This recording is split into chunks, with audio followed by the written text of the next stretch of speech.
everyone. I am Sam, and you are listening to Literacy, where tonight I have no energy. None at all. So, we'll see how far that carries us. I have some stories lined up. It may be a little bit weirdly lopsided. We'll see. We probably also might want to have a bit of a discussion after one of them. I'm not sure. It's going to be an interesting one. There's a little bit that I'm undecided on whether to leave in or out, but we'll get to that. Don't worry about that. Hello, Diana. Honk, even. Hello. Budot, Arian, Lucy, Lama, Gentleman of Leisure, welcome. And everyone else. Who else have we got? Parola, Lynn, Lady Mephistopheles even. And anyone else who is sneaking in or lurking or whatever. You're welcome. Hello. Yeah. Honk. Indeed. Yeah. How are we all? Are we all well? I feel at the moment as if I'm fending off a headache. My eyesight has decided to be a little bit blurry today. It's fine, don't worry about it. And there's helicopters circling the house. So, yeah, as I say, we're going to see how we're doing this evening. But yes, tonight I have a small selection of Mark Twain stories, which I shall be reading in due time, but not just yet, in a bit. It's been a week. Yeah, Lynn, I saw what you said on the John's Discord about how your week has been, and like I don't want to do the thing of like, right, now we're going to focus on that, because perhaps, probably for you, something like this is like a little bit of an escape away from that, as opposed to, hey, now I'm going to grab the mic and talk exclusively about your thing. So, I don't know, but it sucks. It absolutely sucks. It made me very, very angry on your behalf, and yeah, I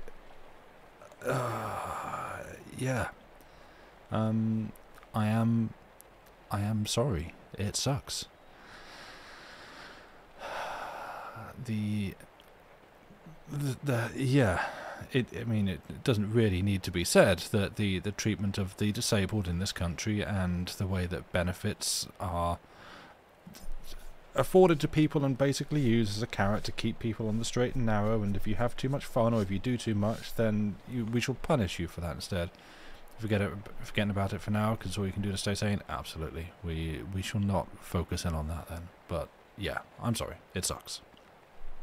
Yeah, and any love and support that you need from us here, from this community, is yours. As much as you need. Yeah. But on a lighter note, yay! You know, it feels like summer's coming on. Spring has arrived, and like the last 2 days, it went from icy cold. I mean, water freezes at like 8 degrees, doesn't it? 8 degrees felt like it's basically frozen. Yeah,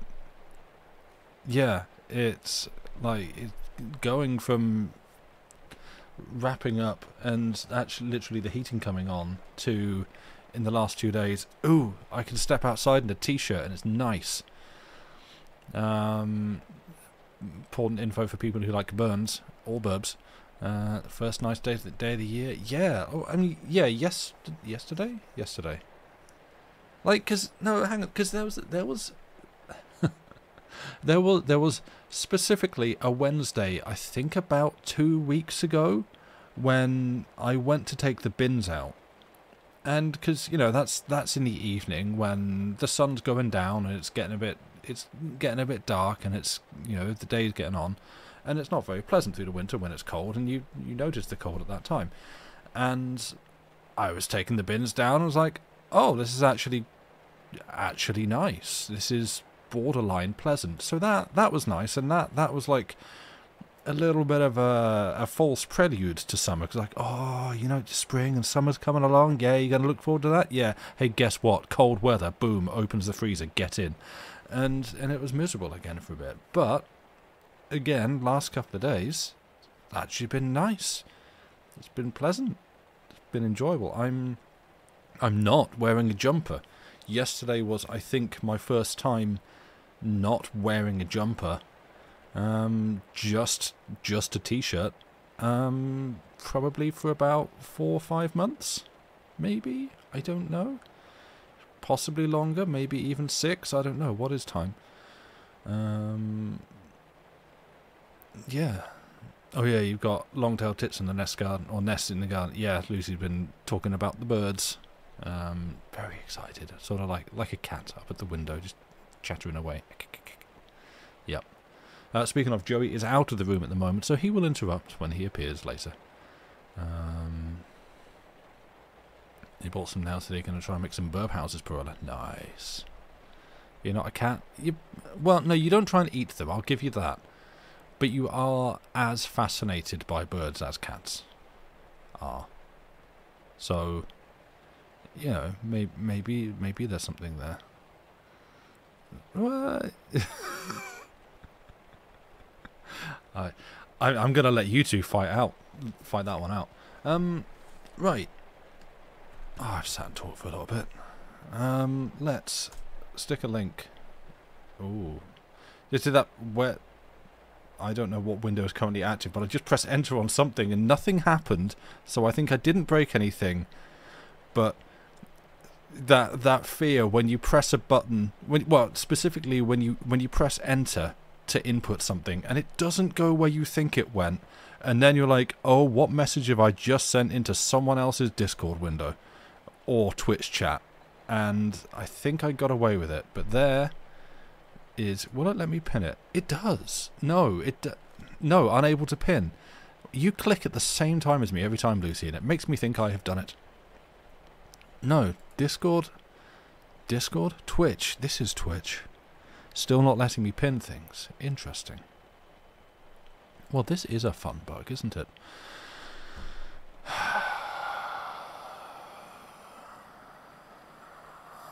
Ultimate Beasthog, hello, welcome in. We're just about to start reading. But yes, as you can see from the title up there, the first text pinned at the top of chat. I haven't checked through that version to make sure that it is the same as this. Kneel before you? I don't think I will, but thank you. Yeah, this is extracts from Adam's Diary by Mark Twain. And yes, as I say, I'm not sure if the text linked at the top of chat is going to be exactly one-to-one parity. We've had a few times now that, like, the thing, like the Gutenberg text and the text in the book are a little bit different, but we shall see. But yeah, I guess if we're done talking and rambling and discussing verbs and things like that, I shall start reading for you. Let's see how this goes. This, as already stated, is Extracts from Adam's Diary by Mark Twain. Monday. This new creature with the long hair is a good deal in the way. It is always hanging around and following me about. I don't like this. I am not used to company. I wish it would stay with the other animals. Cloudy today, wind in the east. I think we shall have rain. We? Where did I get that word? I remember now. The new creature uses it. Tuesday. Been examining the great waterfall. It is the finest thing on the estate, I think. The new creature calls it Niagara Falls. Why, I am sure I do not know. Says it looks like Niagara Falls. That is not a reason. It is mere waywardness and imbecility. I get no chance to name anything myself. The new creature names everything that comes along before I can get in a protest. And always that same pretext is offered.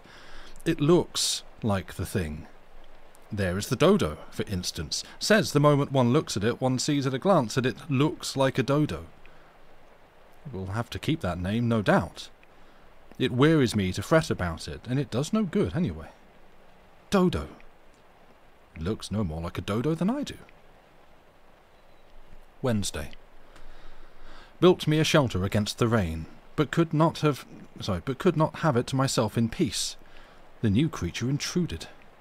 When I tried to put it out in the shed, it shed water out of the holes it looks with and wiped it away with the back of its paws, and made a noise such as some of the other animals make when they are in distress. I wish it would not talk. It is always talking. That sounds like a cheap fling at the poor creature, a slur, but I do not mean it so.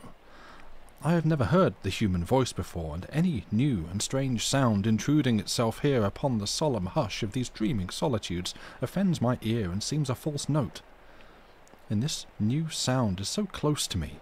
It is right at my shoulder, right at my ear, first on one side and then on the other, and I am used only to sounds that are more or less distant from me. Friday.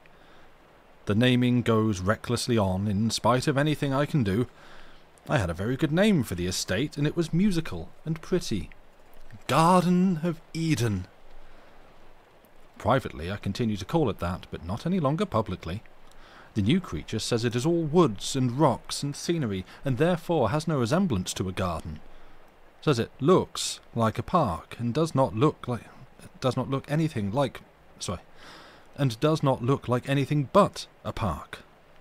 Consequently, without consulting me, excuse me, I'm just going to start some of this bit again. Says it looks like a park, and does not look like anything but a park. Consequently, without consulting me, it has been new named Niagara Falls Park. This is sufficiently high-handed, it seems to me, and already there is a sign up. Keep off the grass. My life is not as happy as it was. Saturday. The new creature eats too much fruit. We are going to run short, most likely. We, again. That is its word. Mine, too, now, from hearing it so much. Good deal of fog this morning. I do not go out in the fog myself. The new creature does. It goes out in all weathers, and stumps right in with its muddy feet, and talks. It used to be so pleasant and quiet here. Sunday. Pulled through. This day is getting to be more and more trying. It was selected and set apart last November as a day of rest. I had already 6 of them per week before then. This morning found the new creature trying to clod apples out of the forbidden tree. Monday. The new creature says its name is Eve. That is all right. I have no objections. Says it is to call it by when I want it to come. I said it was superfluous then. The word evidently raised me in its respect, and indeed it is a large, good word and will bear repetition. It says it is not an it is a she. This is probably doubtful, yet it is all one to me. What she is were nothing to me if she would but go by herself and not talk. Tuesday. She has littered the whole estate with execrable names and offensive signs. This way to the Whirlpool, this way to Goat Island, Cave of the Winds this way. She says the park would make a tidy summer resort if there was any custom for it. Summer resort, another invention of hers, just words, without any meaning. What is a summer resort? But it is best not to ask her, she has such a rage for explaining. Friday. She has taken to beseeching me to stop going over the falls. What harm does it do? Says it makes her shudder. I wonder why. I have always done it, always liked the plunge and coolness. I supposed it was what the falls were for. They have no other use that I can see, and they must have been made for something.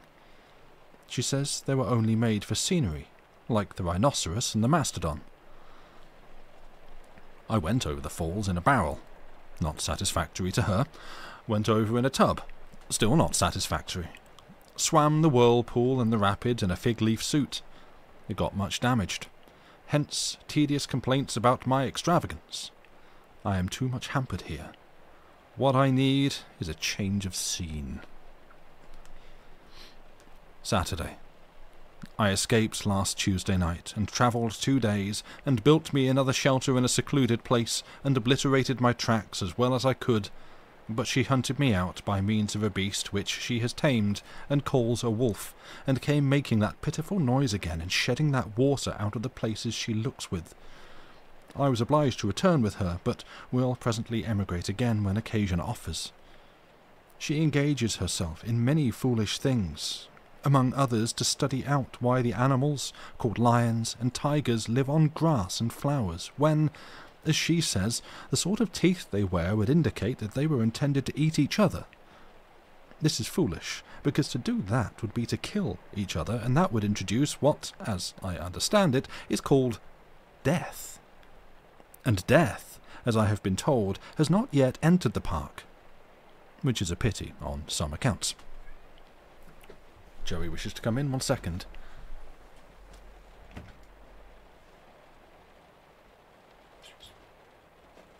You asked. Come on. Right, okay.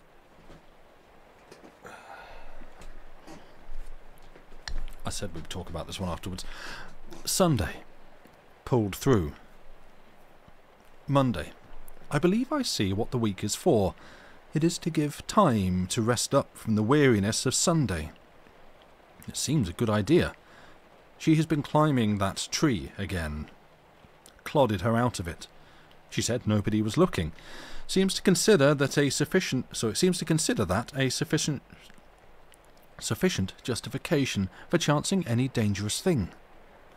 Told her that. The word justification moved her admiration, and envy too, I thought. It is a good word. Tuesday. She told me that she was made out of a rib taken from my body. This is at least doubtful, if not more than that. I have not missed any rib. She is in much trouble about the buzzard, says grass does not agree with it, is afraid she can't raise it, thinks it was intended to live on decayed flesh. The buzzard must get along the best it can with what it has provided. We cannot overturn the whole scheme to accommodate the buzzard. Saturday. She fell in the pond yesterday when she was looking at herself in it, which she is always doing. She nearly strangled, and said it was most uncomfortable. This made her sorry for the creatures which live in there, which she calls fish, for she continues to fasten names onto things that don't need them and don't come when they are called by them, which is a matter of no consequence to her. She is such a numbskull, anyway. So she got a lot of them out, and brought them in last night and put them in my bed to keep warm, but I have noticed them now and then all day, and I don't see that they are any happier there than they were before, only quieter. When night comes I shall throw them outdoors. I will not sleep with them again, for I find them clammy and unpleasant to lie among when a person hasn't anything on. Sunday. Pulled through. Tuesday. She is taken up with a snake now. The other animals are glad, for she was always experimenting with them and bothering them, and I am glad because the snake talks, and this enables me to get a rest. Friday. She says the snake advises her to try the fruit of that tree, and says the result will be a great and fine and noble education. I told her there would be another result too. It would introduce death into the world. That was a mistake. It had been better to keep the remark to myself. It only gave her an idea. She could save the sick buzzard, and furnish fresh meat to the despondent lions and tigers. I advised her to keep away from the tree. She said she wouldn't. I foresee trouble. Will emigrate. Wednesday. I have had a variegated time. I escaped last night, and rode a horse all night as fast as he could go, hoping to get clear out of the park and hide some other country before the trouble should begin. But it was not to be. About an hour after sunup, as I was riding through a flowery plain where thousands of animals were grazing, slumbering, or playing with each other according to their wont, all of a sudden they broke into a tempest of frightful noises, and in one moment the plain was a frantic commotion, and every beast was destroying its neighbour. I knew what it meant. Eve had eaten that fruit, and death was come into the world. I know, Joey. The tigers ate my horse, paying no attention to when I ordered them to desist, and they would have eaten me if I had stayed, which I didn't, but went away in much haste. Sorry. You go another blanket. Do you want to come over here? What? Do you want to come over? Or do you want to snuggle the blanket? 1 second. Hi.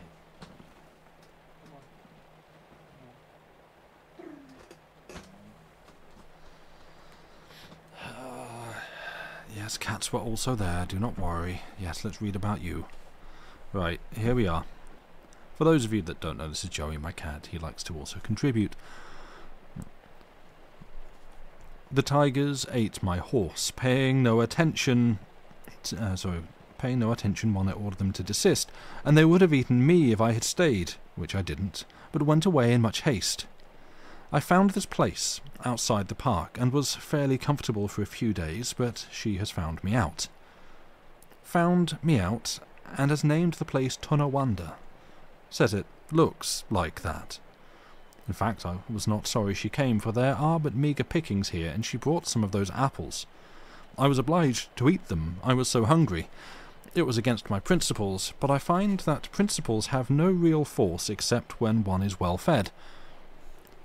She came curtained in boughs and bunches of leaves, and when I asked her what she meant by such nonsense, she snatched them away and threw them down.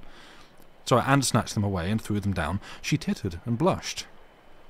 I had never seen a person titter and blush before, and to me it seemed unbecoming and idiotic. She said I would soon know how it was myself. This was correct. Hungry as I was, I laid down the apple half-eaten, certainly the best one I ever saw, considering the lateness of the season, and arrayed myself in the discarded boughs and branches, and then spoke to her with some severity, and ordered her to go and get some more, and not to make such a spectacle of herself. She did it, and after this we crept down to where the wild beast battle had been and collected some skins, and I made her patch together a couple of suits proper for public occasions. They are uncomfortable, it is true, but stylish, and that is the main point about clothes. I find she is a good deal of a companion. I see I should be lonesome and depressed without her, now that I have lost my property. Another thing, she says it is ordered that we work for our living hereafter. She will be useful. I will superintend.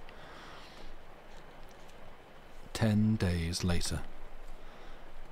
She accuses me of being the cause of our disaster. She says, with apparent sincerity and truth, that the serpent assured her that the forbidden fruit was not apples, it was chestnuts. I said I was innocent then, for I had not eaten any chestnuts. She said the serpent informed her that chestnut was a figurative term, meaning an aged and mouldy joke. I turned pale at that, for I have made many jokes to pass the weary time, and some of them could have been of that sort, though I had honestly supposed that they were new when I made them. She asked me if I had made one just at the time of the catastrophe. I was obliged to admit that I had made one to myself, though not aloud. It was this.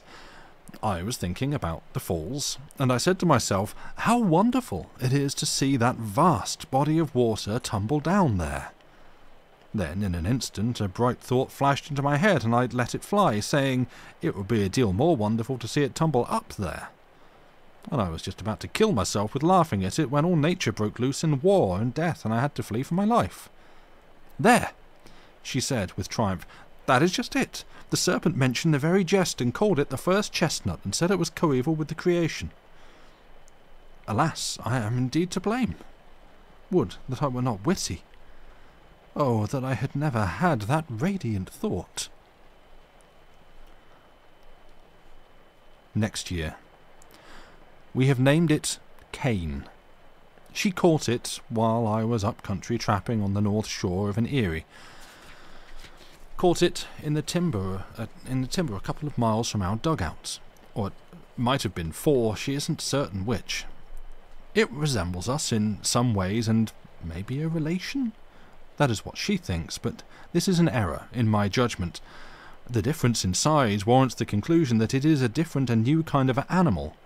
A fish, perhaps, though when I put it in the water to see, it sank, and she plunged in and snatched it out before there was opportunity for the experiment to determine the matter. I still think it is a fish, but she is indifferent about what it is and will not let me have it to try. I do not understand this. The coming of the creature seems to have changed her whole nature and made her unreasonable about experiments. She thinks more of it than she does of any of the other animals, but is not able to explain why. Her mind is disordered. Everything shows it. Sometimes she carries the fish in her arms half the night when it complains and wants to get to the water. At such times the water comes out of the places in her face that she looks out of, and she pats the fish on the back and makes soft sounds with her mouth to soothe it, and betrays sorrow and solicitude in 100 ways. I have never seen her do like this with any other fish, and it troubles me greatly. She used to carry the young tigers around and play with them before we lost our property, but it was only play. She never took on about them like this when the dinner disagreed with them. Sunday. She doesn't work Sundays, but lies around all tired out and likes to have the fish wallow over her, and she makes fool noises to amuse it and pretends to chew its paws, and that makes it laugh. I have not seen a fish before that could laugh. This makes me doubt. I've come to like Sunday myself. Superintending all the week tires a body so. There ought to be more Sundays. In the old days they were tough, but now they come handy. Wednesday. Joey, you've got your claw stuck in my t-shirt, mate. Thank you.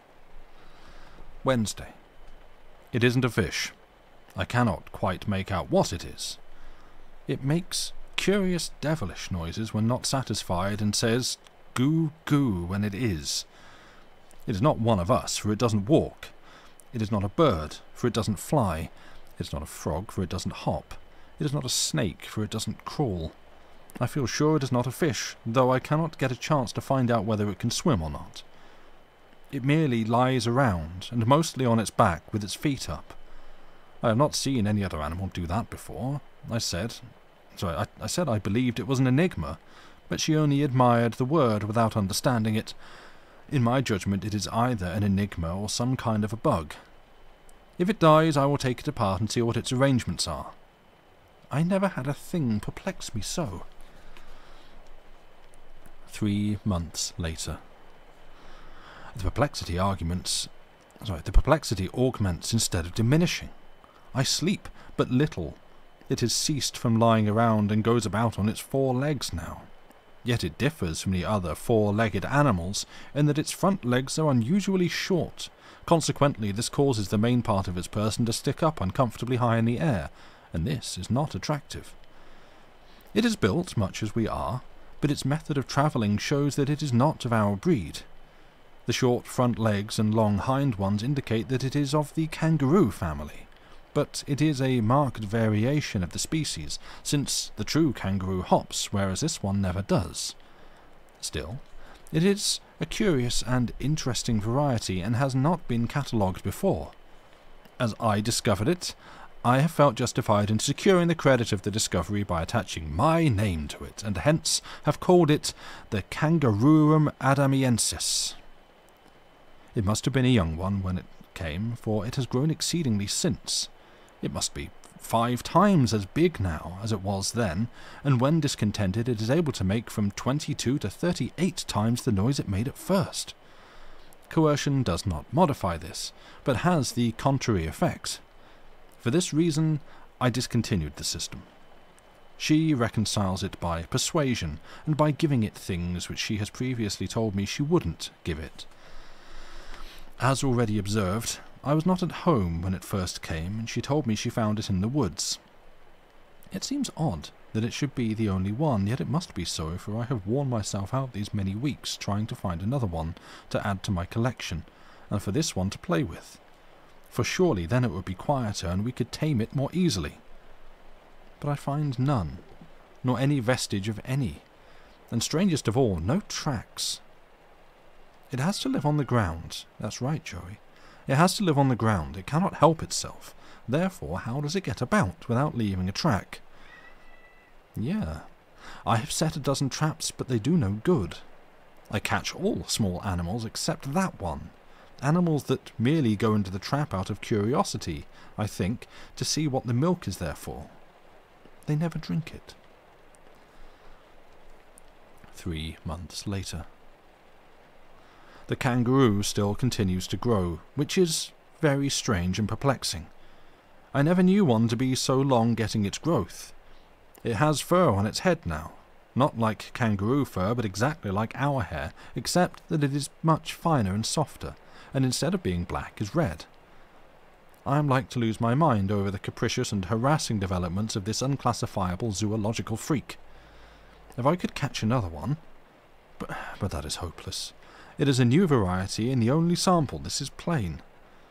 But I caught a true kangaroo and have brought it in, thinking that this one, being lonesome, would rather have that for company than have no kin at all, or any animal it could feel nearness to or get sympathy from in its forlorn condition here among strangers who do not know its ways or habits, or what to do to make it feel that it is among friends.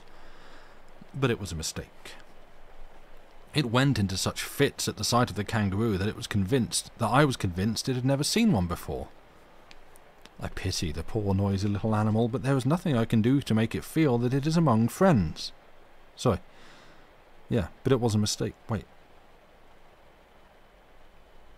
Is that... Hang on.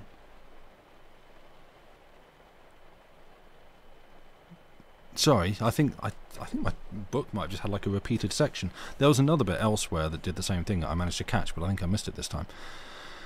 I'll just go from there. I pity the poor noisy little animal, but there was nothing I can do to make it happy. If I could tame it, but that is out of the question. The more I try, the worse I seem to make it. It grieves me to the heart to see it in its little storms of sorrow and passion. I wanted to let it go, but she wouldn't hear of it. That seemed cruel and not like her, and yet she may be right. It might be lonelier than ever, for since I cannot find another one, how could it? 5 months later. It is not a kangaroo. No, for it supports itself by holding to her finger, and thus goes a few steps on its hind legs, and then falls down. It is probably some kind of a bear, and yet it has no tail, as yet, and no fur except on its head. It still keeps on growing. That is a curious circumstance, for bears get their growth earlier than this. Bears are dangerous since our catastrophe, and I shall not be satisfied to have this one prowling about the place much longer without a muzzle on. I have offered to get her a kangaroo if she would let this one go, but it did no good. She is determined to run us into all sorts of foolish risks, I think. She was not like this before she lost her mind. A fortnight later. I examined its mouth. There is no danger yet, it has only one tooth. It has no tail yet. It makes more noise now than it ever did before, and mainly at night. I have moved out, but I shall go over mornings to breakfast and see if it has more teeth. If it gets a mouthful of teeth, it will be time for it to go, tail or no tail, for a bear does not need a tail in order to be dangerous. 4 months later. I have been off hunting and fishing a month up in the region that she calls Buffalo. I don't know why, unless it is because there are not any buffaloes there. Meantime, the bear has learned to paddle around all by itself on its hind legs and says "Papa" and "Mama." It is certainly a new species. This resemblance to words may be purely accidental, of course, and may have no purpose or meaning, but even in that case it is still extraordinary, and is a thing which no other bear can do. This imitation of speech, taken together with general absence of fur and entire absence of tail, sufficiently indicates that this is a new kind of bear. The further study of it will be exceedingly interesting. Meantime, I will go off on a far expedition among the forests of the north and make an exhaustive search. There must certainly be another one somewhere, and this one will be less dangerous when it has company of its own species. I will go straight away, but I will muzzle this one first. 3 months later. It has been a weary, weary hunt, yet I have had no success. In the meantime, without stirring from the home estate, she had caught another one. I never saw such luck. I might have hunted these woods 100 years. I never would have run across that thing. Next day. I have been comparing the new one with the old one, and it is perfectly plain that they are the same breed. I was going to stuff one of them in my collection, but she had prejudiced against it for some reason or other, so I have relinquished the idea, although I think it is a mistake. It would be an irreparable loss to science if they should get away.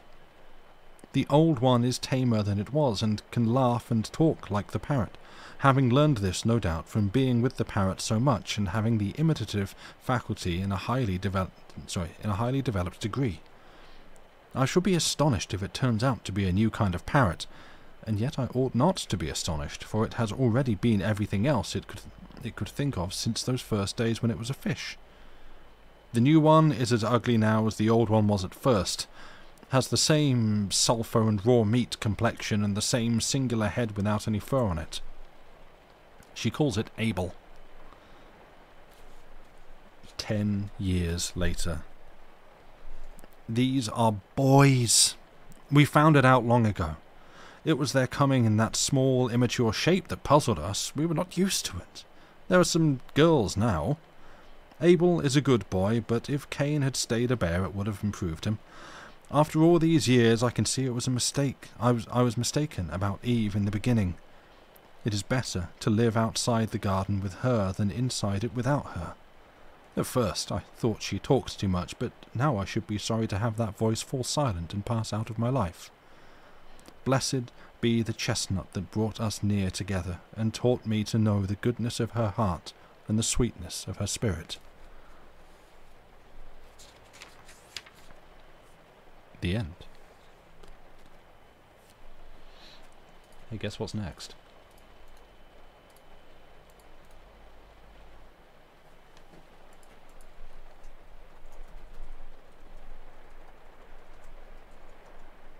What I can type. It's Eve's diary.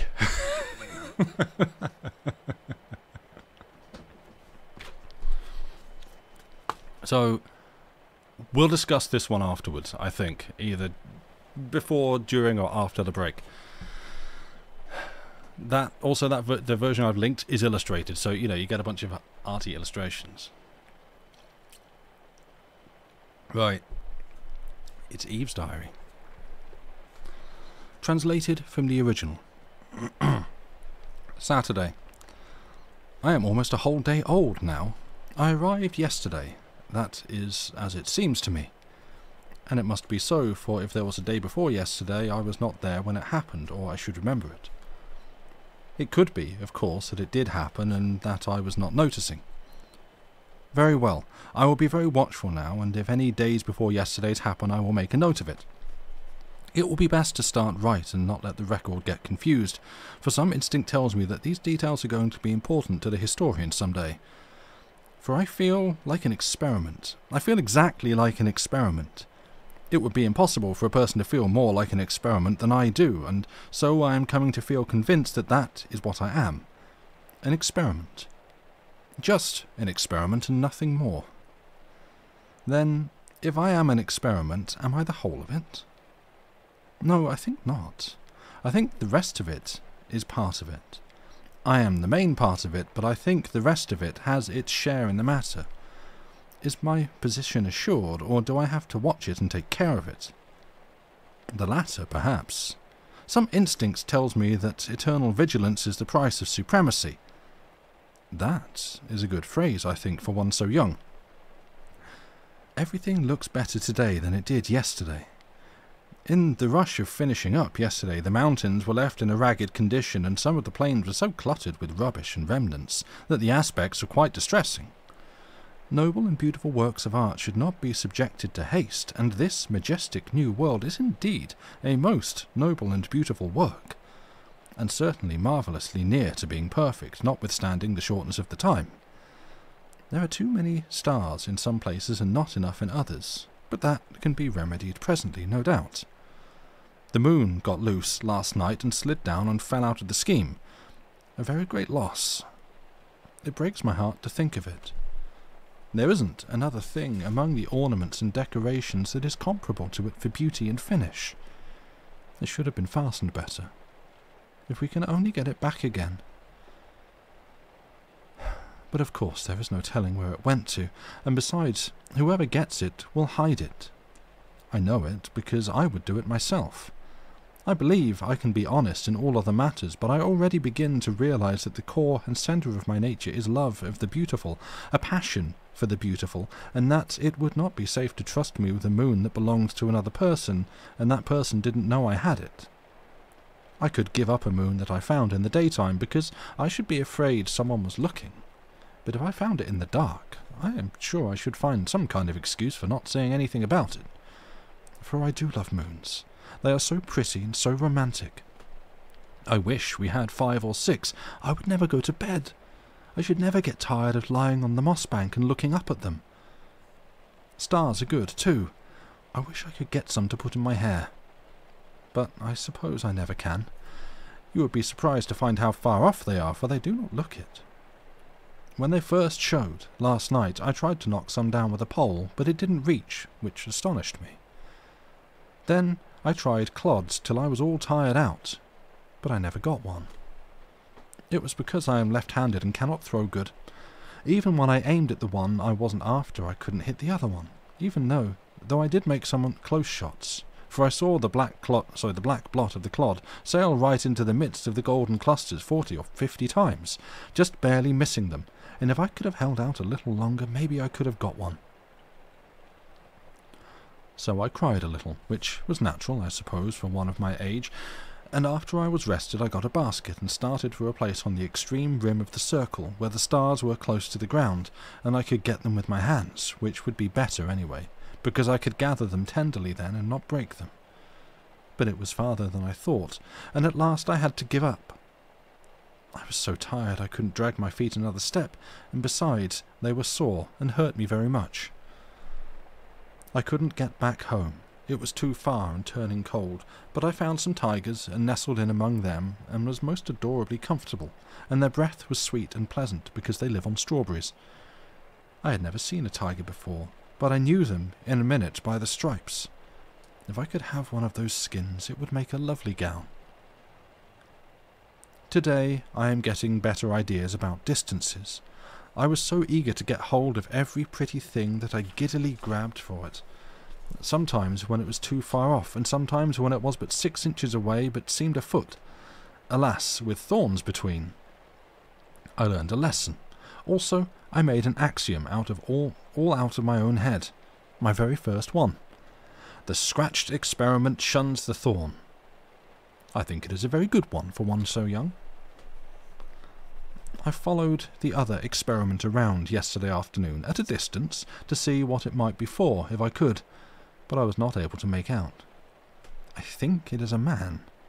I had never seen a man, but it looked like one, and I feel sure that that is what it is.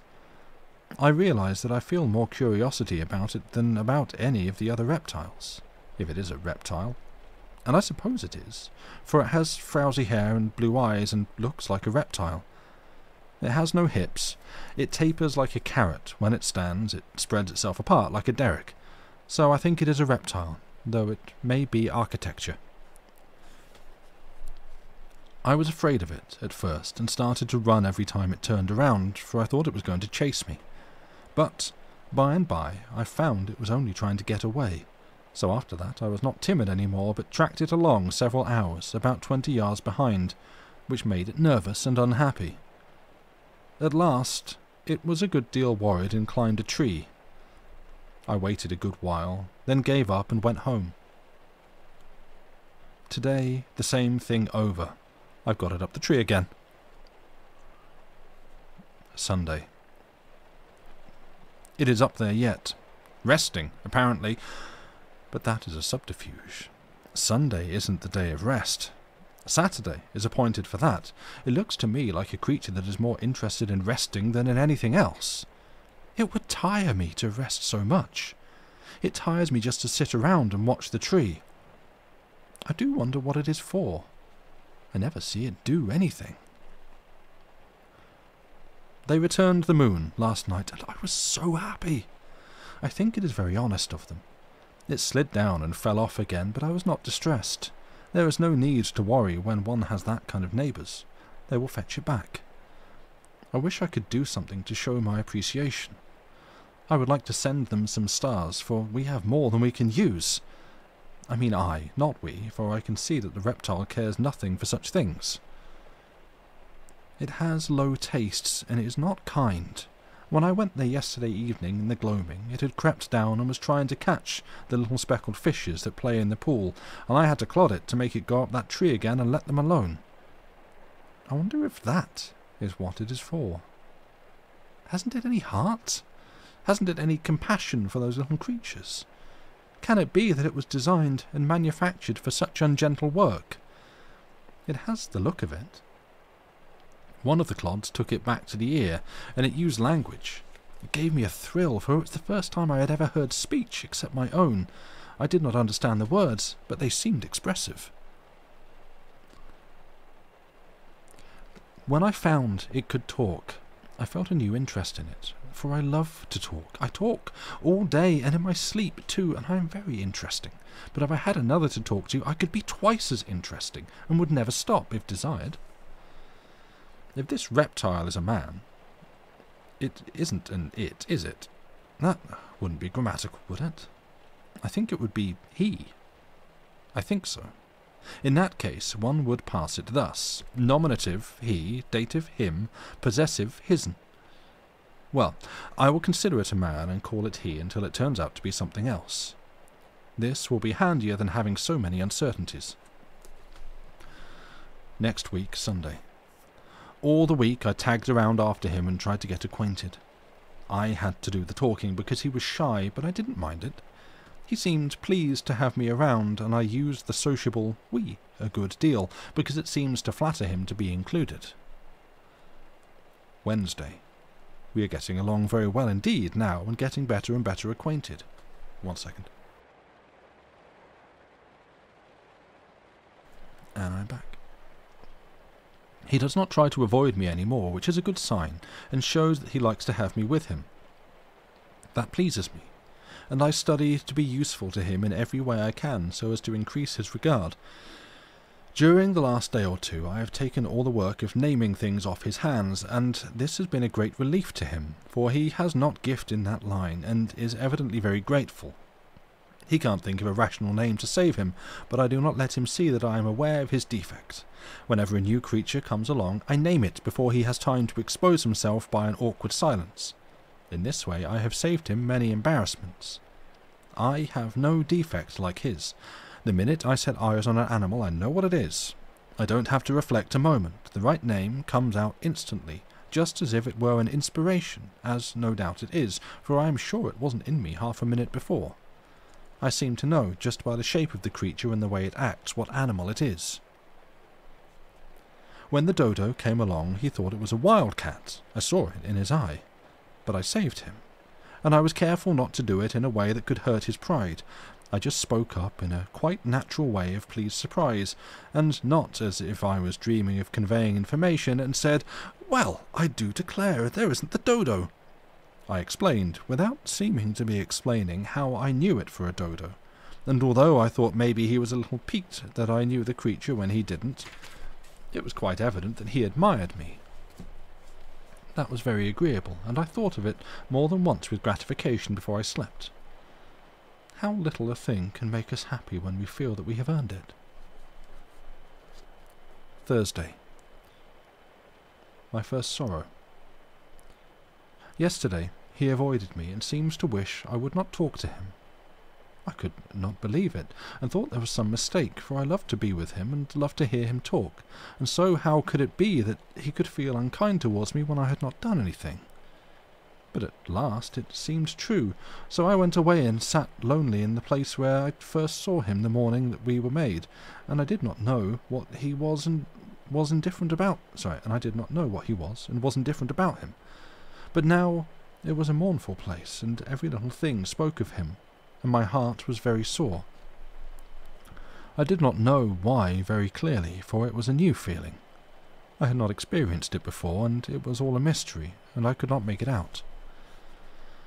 But when night came, I could not bear the lonesomeness, and went to the new shelter which he has built to ask him what I had done that was wrong, and how I could mend it and get back his kindness again. But he put me out in the rain, and it was my first sorrow. Sunday. It is pleasant again now, and I am happy, but those were heavy days. I do not think of them when I can help it. I tried to get him some of those apples, but I cannot learn to throw straight. I failed, but I think the good intention pleased him. They are forbidden, and he says I shall come to harm. But so I come to harm through pleasing him. Why shall I care for that harm? Monday. This morning I told him my name, hoping it would interest him, but he did not care for it. It is strange. If he should tell me his name, I would care. I think it would be pleasanter in my ears than any other sound. He talks very little. Perhaps it is because he is not bright, and is sensitive about it, and wishes to conceal it. It is such a pity that he should feel so, for brightness is in the heart. For brightness is in the heart that the values lie. I wish I could make him understand that a loving, good heart is riches, and riches enough, and that without it intellect is poverty. Although he talks so little, he has quite a considerable vocabulary. This morning he used a surprisingly good word. He evidently recognized himself that it was a good one, for he worked it in twice afterward, casually. It was not good casual art, still it showed that he possesses a certain quality of perception. Without a doubt, that seed can be made to grow if cultivated. Where did he get that word? I do not think I have ever used it. No, he took no interest in my name. I tried to hide my disappointment, but I suppose I did not succeed. I went away and sat on the moss bank with my feet in the water. It is where I go when I hunger for companionship, someone to look at, someone to talk to. It is not enough. That lovely white body painted there in the pool, but it is something, and something is better than utter loneliness. It talks when I talk. It is sad when I am sad. It comforts me with its sympathy. It says, "Do not be downhearted, you poor friendless girl. I will be your friend." It is a good friend to me, and my only one. It is my sister. That first time that she forsook me, I shall never forget that. Never. Never. My heart was lead in my body. I said, she was all I had, and now she is gone. In my despair, I said, "Break, my heart, I cannot bear my life any more," and hid my face in my hands, and there was no solace for me. And when I took them away, after a little while, there she was again, white and shining and beautiful, and I sprang into her arms. That was perfect happiness. I had known happiness before, but it was not like this, which was ecstasy. I had never doubted her afterwards. Sometimes she stayed away, maybe an hour, maybe almost the whole day, but I waited and did not doubt.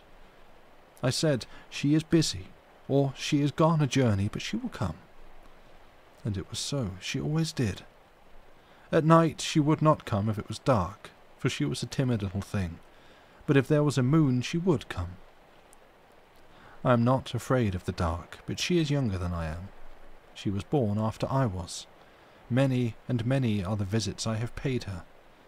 She is my comfort and my refuge when life is hard, and it is mainly that. Tuesday. All the morning I was at work improving the estate, and I purposely kept away from him in the hope that he would get lonely and come. But he did not. At noon I stopped for the day and took my recreation by flitting all about with the bees and the butterflies, and revelling in the flowers, those beautiful creatures that catch the smile of God out of the sky and preserve it. I gathered them, and made them into wreaths and garlands, and clothed myself in them while I ate my luncheon. Apples, of course. Then I sat in the shade and wished and waited. But he did not come. But no matter. Nothing would have come of it, for he does not care for flowers. He calls them rubbish, and cannot tell one from another, and thinks it is superior to feel like that.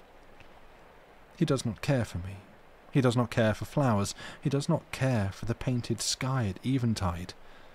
Is there anything he does care for, except building shacks to coop himself up in from the good, clean rain, and thumping the melons, and sampling the grapes, and fingering the fruit on the trees to see how those properties are coming along?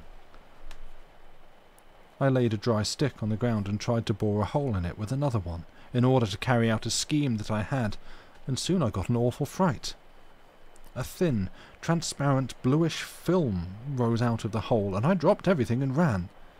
I thought it was a spirit. I was so frightened. But I looked back, and it was not coming. So I leaned against a rock and rested and panted, and let my limbs go on trembling until they got steady again. Then I crept warily back, alert, watching, and ready to fly if there was occasion. And when I was come near, I parted the branches of a rosebush and peeped through, wishing the man was about. I was looking so cunning and pretty, but the sprite was gone.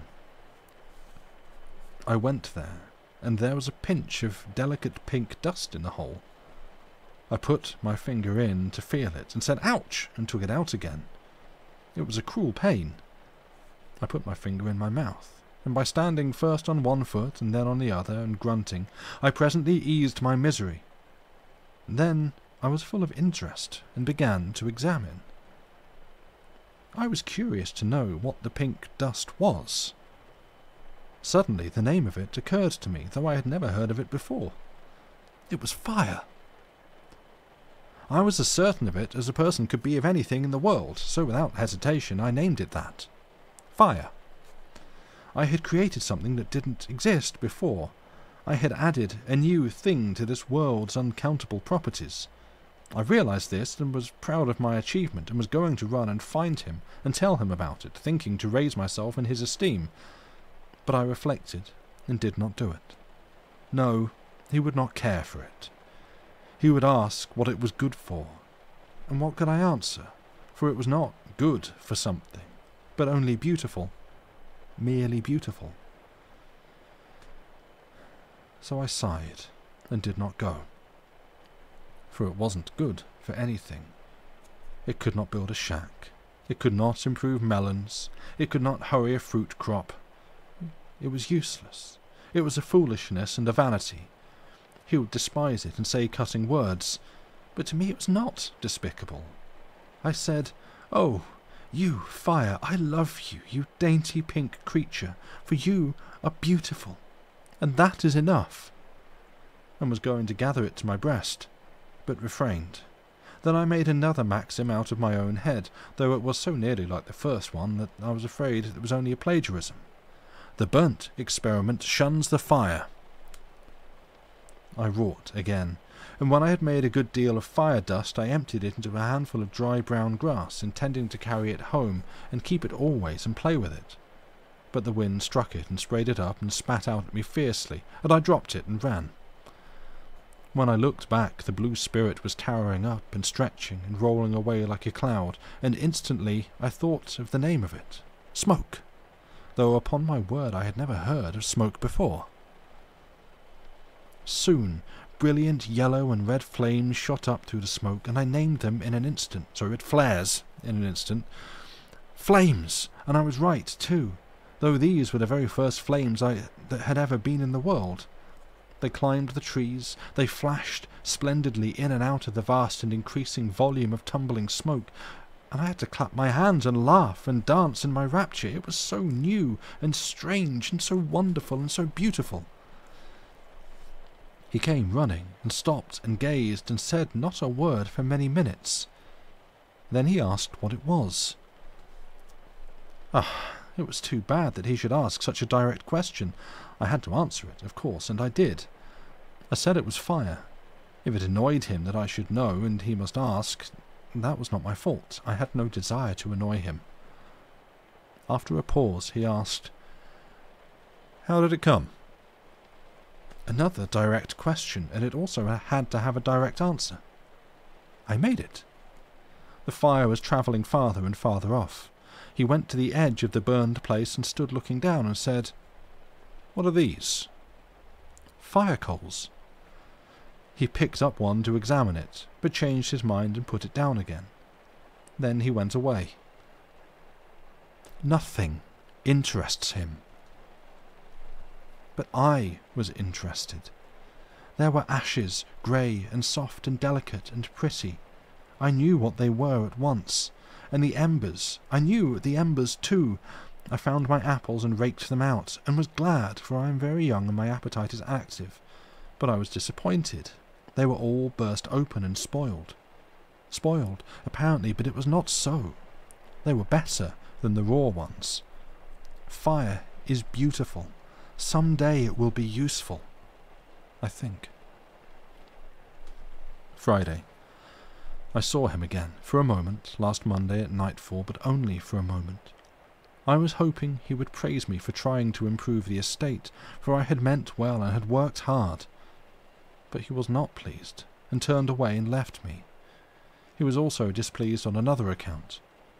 I tried once more to persuade him to stop going over the falls. That was because the fire had revealed to me a new passion. Quite new, and distinctly different from love, grief, and those others which I had already discovered. Fear. And it is horrible. I wish I had never discovered it.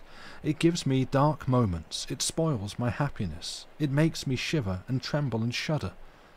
But I could not persuade him, for he has not discovered fear yet, and so he could not understand me. Extract from Adam's diary. Perhaps I ought to remember that she is very young, a mere girl, and make allowances. She is all interest, eagerness, vivacity. The world is to her a charm, a wonder, a mystery, a joy. She can't speak for delight when she finds... She can't speak for delight when she finds a new flower. She must pet it, and caress it, and smell it, and talk to it, and pour out endearing names upon it. And she is colour mad. Brown rocks, yellow sand, grey moss, green foliage, blue sky, the pearl of the dawn, the purple shadows on the mountains, the golden islands floating in crimson seas at sunset, the pallid moon sailing through the shredded cloud rack, the star jewels glittering in the wastes of space. None of them is of any practical value so far as I can see, but because they have colour and majesty, that is enough for her, and she loses her mind over them. If she could quiet down and keep still a couple of minutes at a time, it would be a reposeful spectacle. In that case, I think I could enjoy looking at her. Indeed, I am quite sure I could, for I am coming to realize that she is a quite remarkably comely creature. Lithe, slender, trim, rounded, shapely, nimble, graceful, and once, when she was standing marble-white and sun-drenched on a boulder, with her young head tilted back and her hands shading her eyes, watching the flight of a bird in the sky, I recognized that she was beautiful. Monday noon.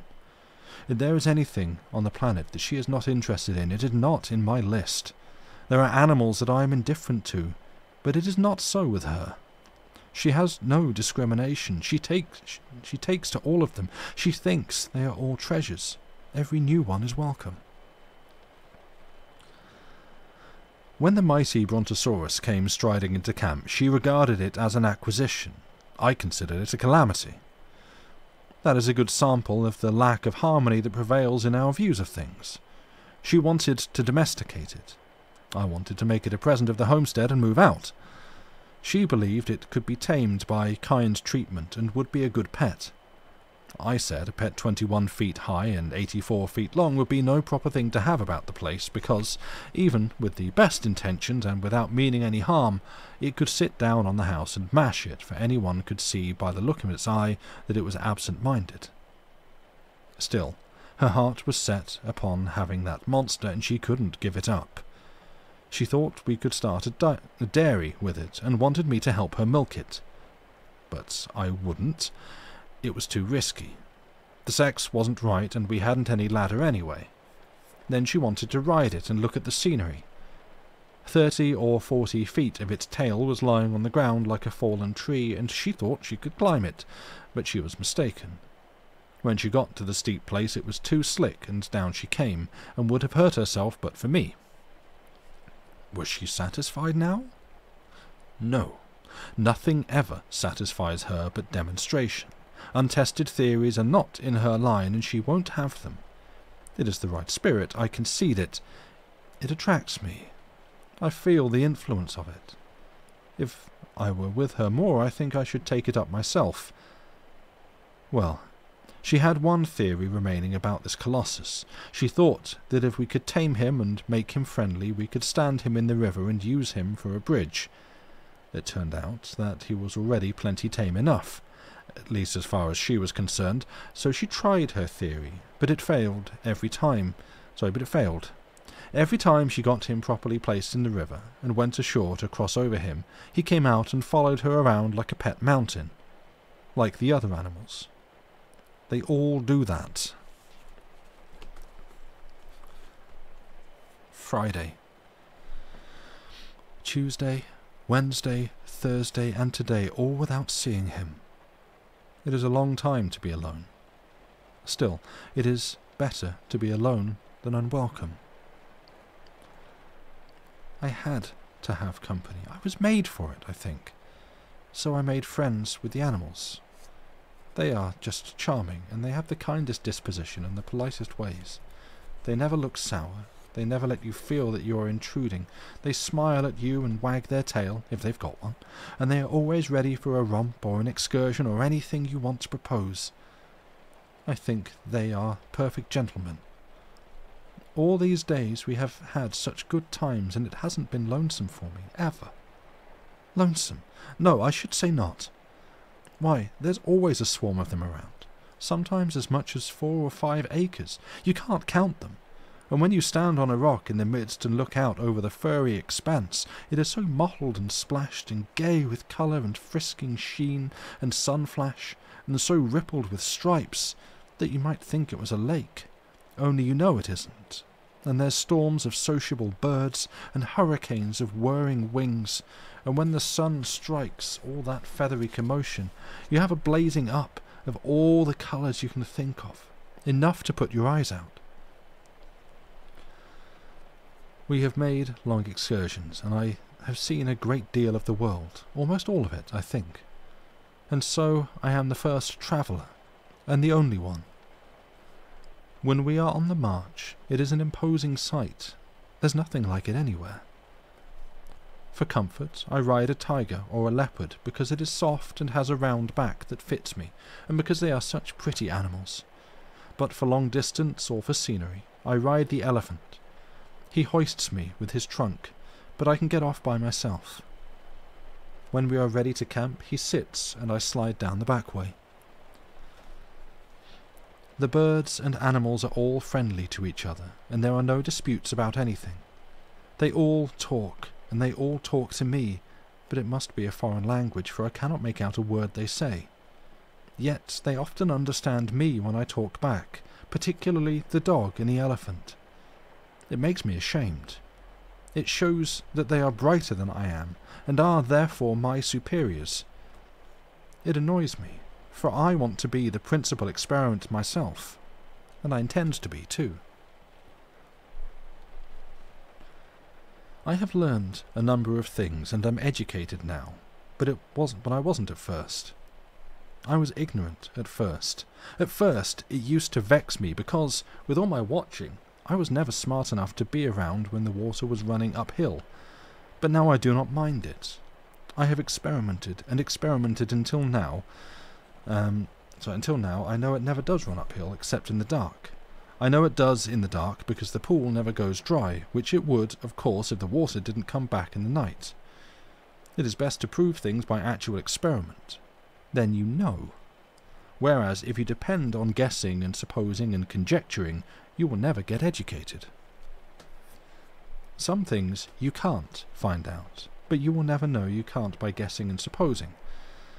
No, you have to be patient and go on experimenting until you find out that you can't find out. And it is delightful to have it that way. It makes the world so interesting. If there wasn't anything to find out, it would be dull.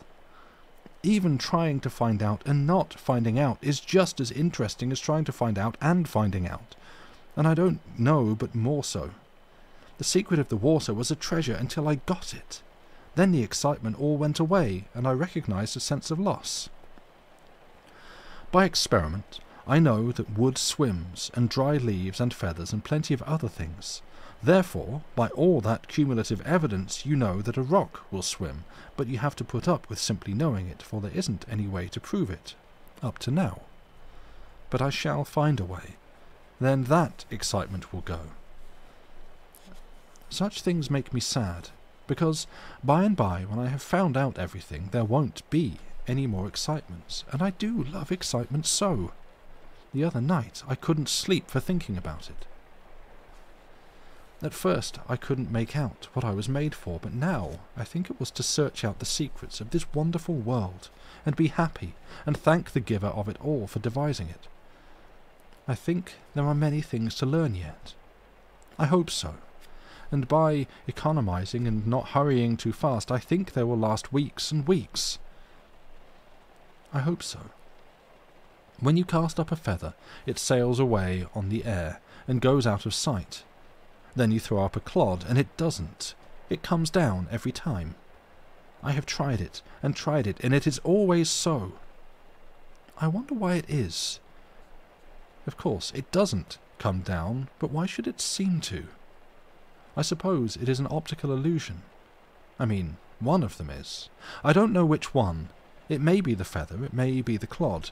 I can't prove which it is. I can only demonstrate that one or the other is a fake and let a person take his choice. By watching, I know that the stars are not going to last. I have seen some of the best ones melt and run down the sky. Since one can melt, they can all melt. Since they can all melt the same night. That sorrow will come, I know it. I mean to sit up every night and look at them as long as I can keep awake, and I will impress those sparkling fields on my memory so that by and by, when they are taken away, I can, by my fancy, restore those lovely myriads to the black sky and make them sparkle again, and double them by the blow of my tears.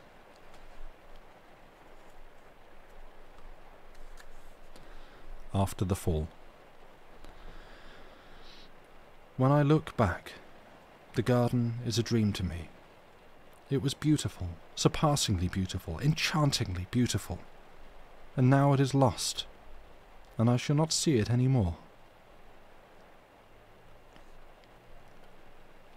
The garden is lost, but I have found him, and am content.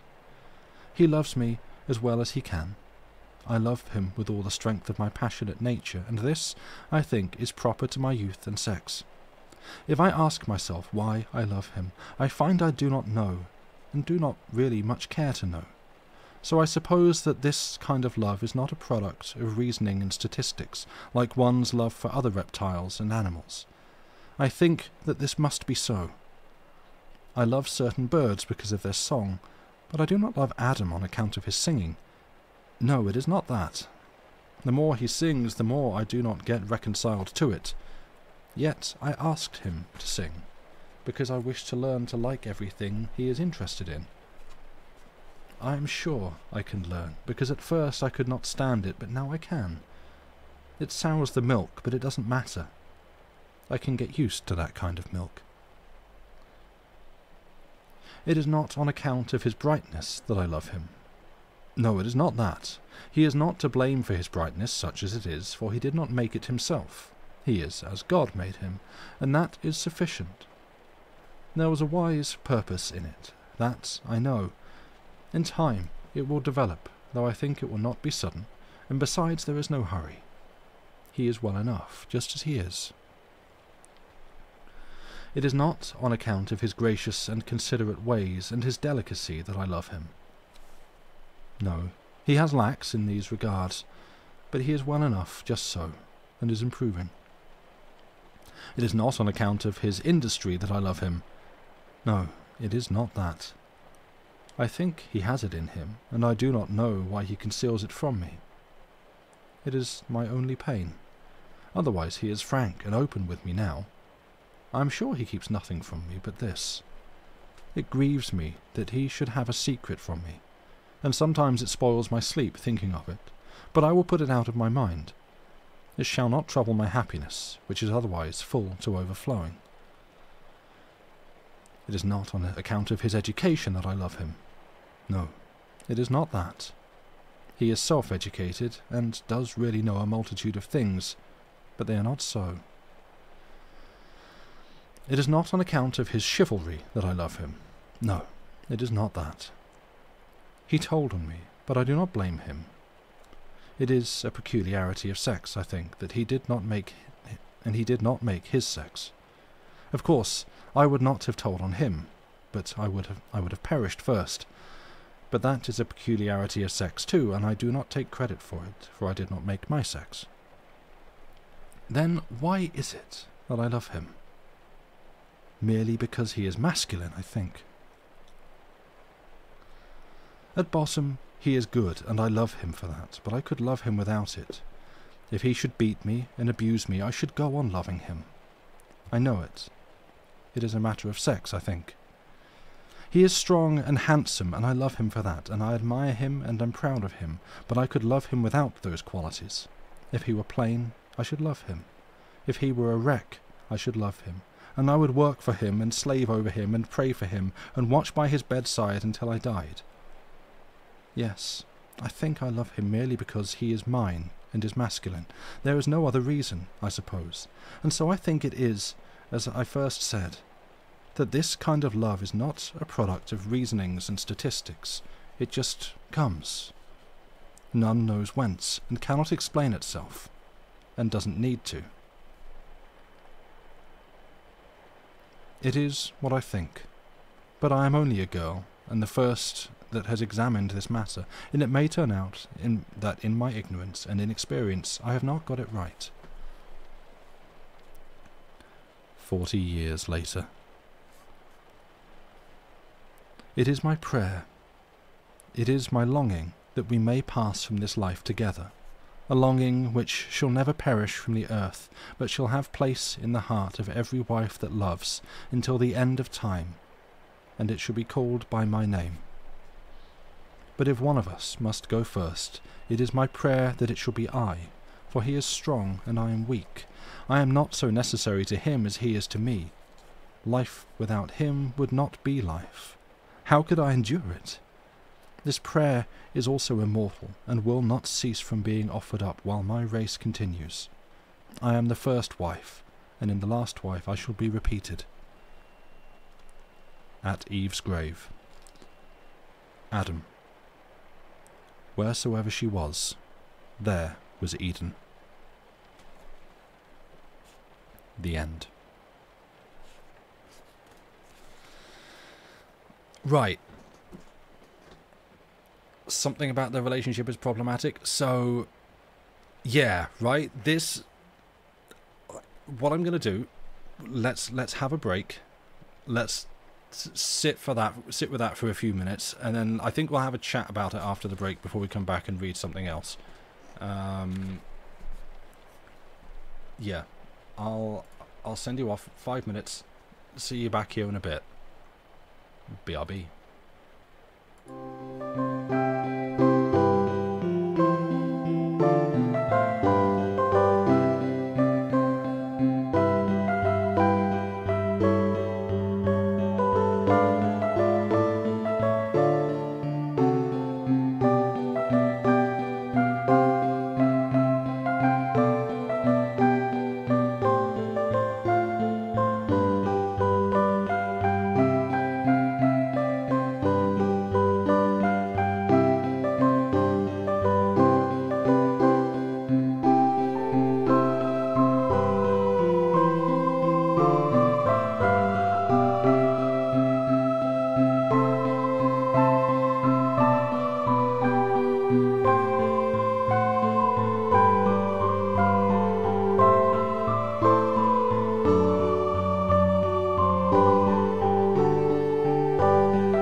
we all doing? So yeah, before I go on to like further stories, I've got probably one or two picked out to do next that are, I think, shorter. So that was an interesting one, right? Like, I was kind of glancing up at chat and seeing what people were saying as it was going through, and yeah, I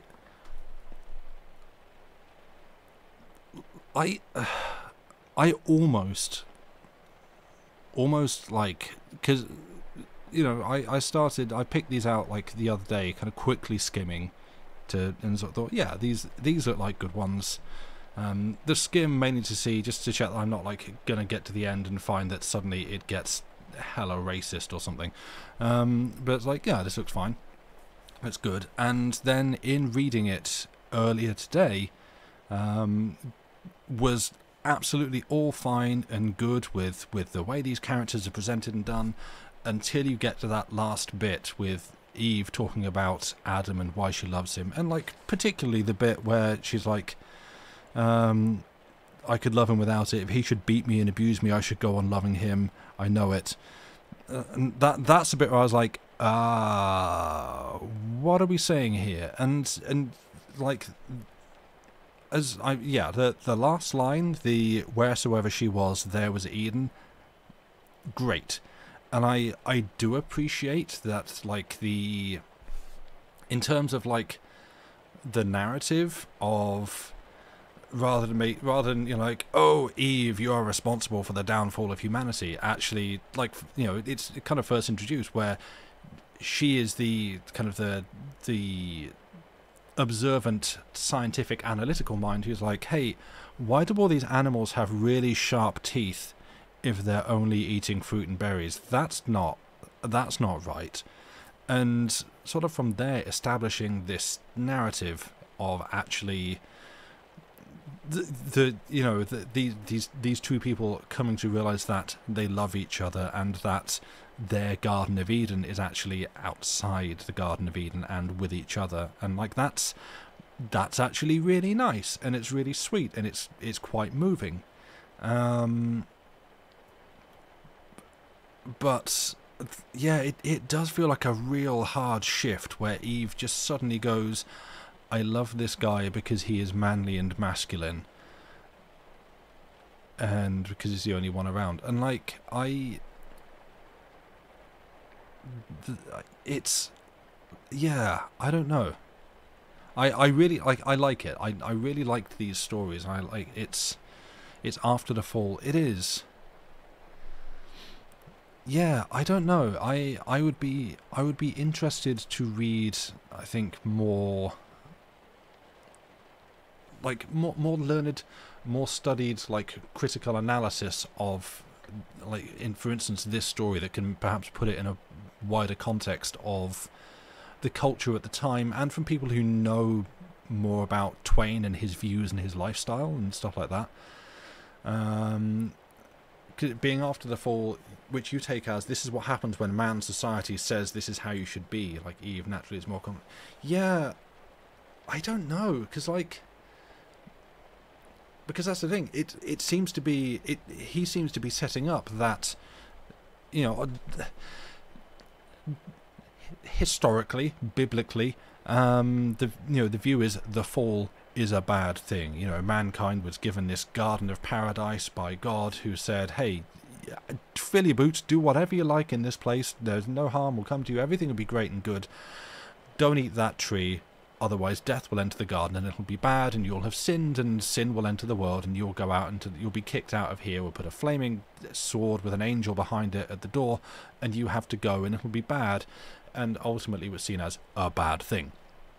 And yet this seems to be framing the fall as a good thing, because it allows a good thing, an inevitable thing, and frankly a natural thing, because it enabled tigers to eat food, and for buzzards to eat food, and that sort of thing. The bad thing with sin means that guilt is also now a thing. Yeah. She doesn't have a lot of men to explore what's out there. Also true, yeah. He is kind of the only option. Therefore, Eve now, as the more self-aware person, is more likely to feel guilt.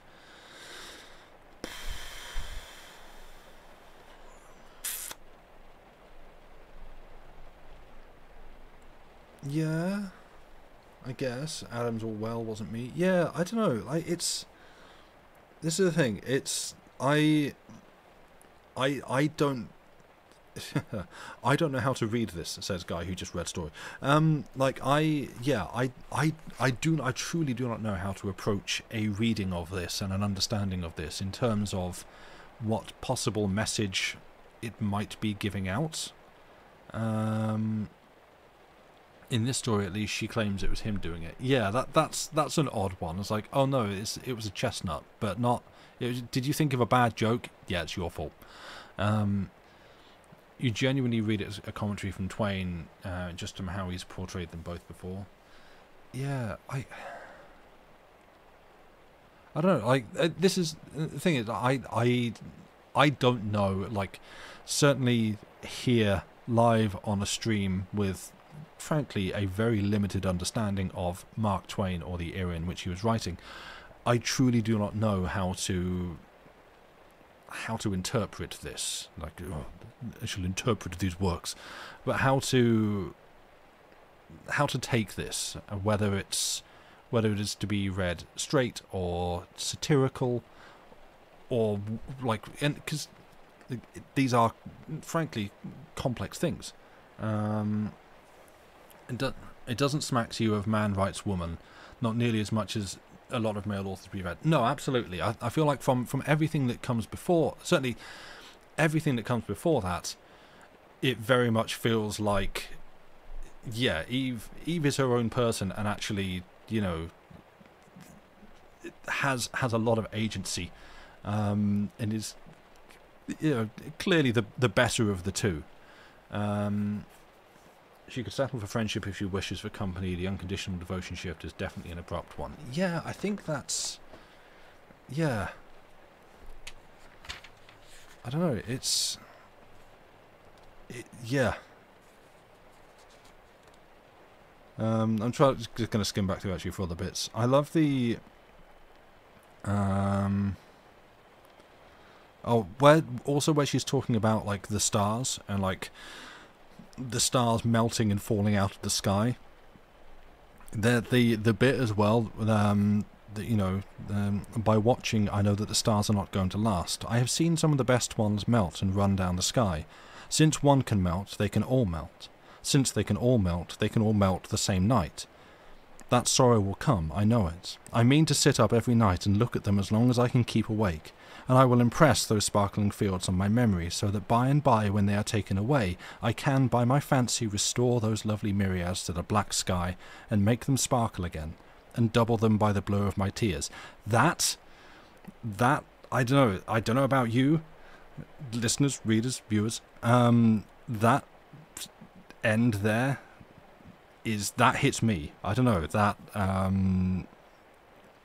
yeah, specifically that double them by the blow of my tears that's a hell of a line.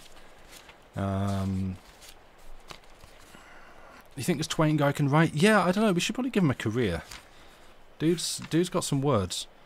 Oh, and also in Adam's diary. It was against my principles, but I find that principles have no real force except when one is well fed. Like, that's just like the casual little, he just seeds those in. That is a hell of a line. So yeah, I don't know. Mark Twain, very good writer. And I've got, should we just do one more? I think we'll just do one more. I think we'll do one more. I'm going to start running out of stories in this. There's a lot of stories in this book, but not all of them are ones that I shall read on stream for various reasons. But yeah, I think we should do one more. You have to go to bed probably, Erin? No worries at all. You want that same epitaph as Eve? Yeah. This is what you like about it. Eve loves beauty and sees it in everything, but also seeks logic and reason rather than woman as ditzy. Yes, exactly. Like the characterization of Eve. Yeah, good night, Erin. Thank you for being here. Take care. Sleep well. Have a good rest of the weekend. Yeah, the characterization of Eve as someone who is, like, first and foremost, fascinated and curious. Like, and not just in a, like, ooh, what's this?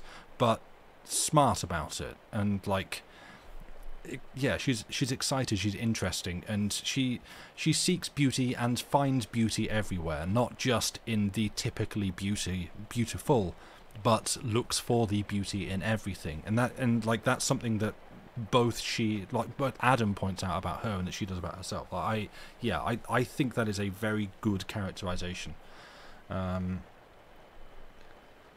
Apparently Twain might have taken inspiration for Eve from his own late wife, which might explain the beautiful epitaph. That is going to make me cry.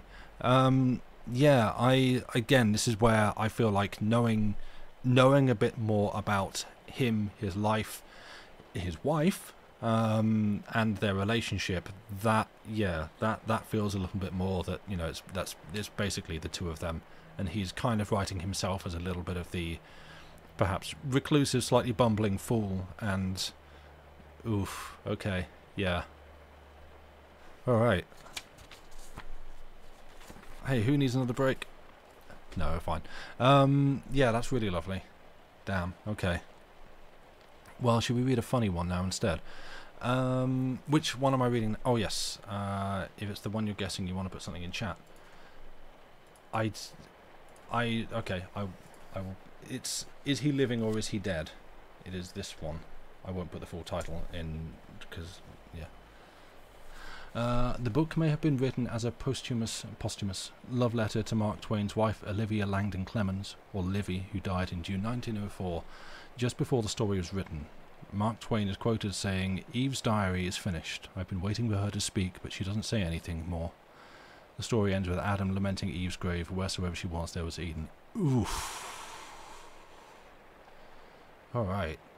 Yeah, okay. Oh, not the one with the amazing IRL insult. Oh, what? Hang on.